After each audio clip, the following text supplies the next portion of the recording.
Colorado's drug use issues play out in a variety of our public spaces these days. 2 of the 3 libraries closed due to meth contamination are still off limits to the public. The main branch of the library in Boulder is now reopening some areas. Our Nusha Roy looks at what it takes to make a building safe again. The Bemis Public Library in Littleton is still closed as they are now expanding testing to other areas of the library beyond the bathrooms. Inglewood Public Library isn't open either. They're figuring out their plan of action and said the meth contamination in the restrooms may be more extensive than other surfaces. Every area that they have to do remediation in is different. Some has to be just the drywall, some is down past the studs. Anders Nelson is with the Arapahoe County Public Health that is helping with cleanup at both libraries. Kind of difficult to know exactly when that contamination took place because these were proactive testings that these libraries did. The next process is a certified decontamination contractor goes in and isolates the areas that are deemed contaminated with plastic tenting. Tom Cook, a certified industrial hygienist, is with Vertex Companies. I've trained every single person in Colorado who is certified and gets called out pretty frequently for meth remediation.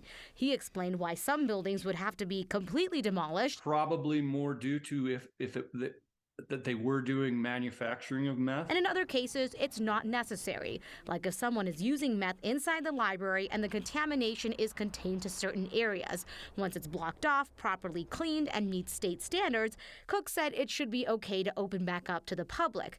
But everyone we talked to, I wasn't really surprised, said what's happening at the libraries is just the tip of the iceberg. We've known, I think, in emergency medicine that certainly illicit drug use does happen in public areas, buses, libraries. So that's that, gas station bathroom. ER Dr. Eric Hill said right now it can seem more shocking because it's making headlines, but it was clear that the risks of people falling sick from secondhand exposure are low. So the only time we've heard of folks feeling sick so far are some of the initial reports out of Boulder. That was the first library to report this problem last month. 2 security guards actually went into the bathrooms, were exposed to smoke and fumes. They're feeling kind of lightheaded, but are okay. Boulder said they actually renovated the bathrooms in 2019, and they were picking surfaces easy to clean and non-porous. Their ventilation systems were helping them out, but at the end of the day, they're going to have to demo and replace all of their exhaust ducts and their exhaust fans in that library.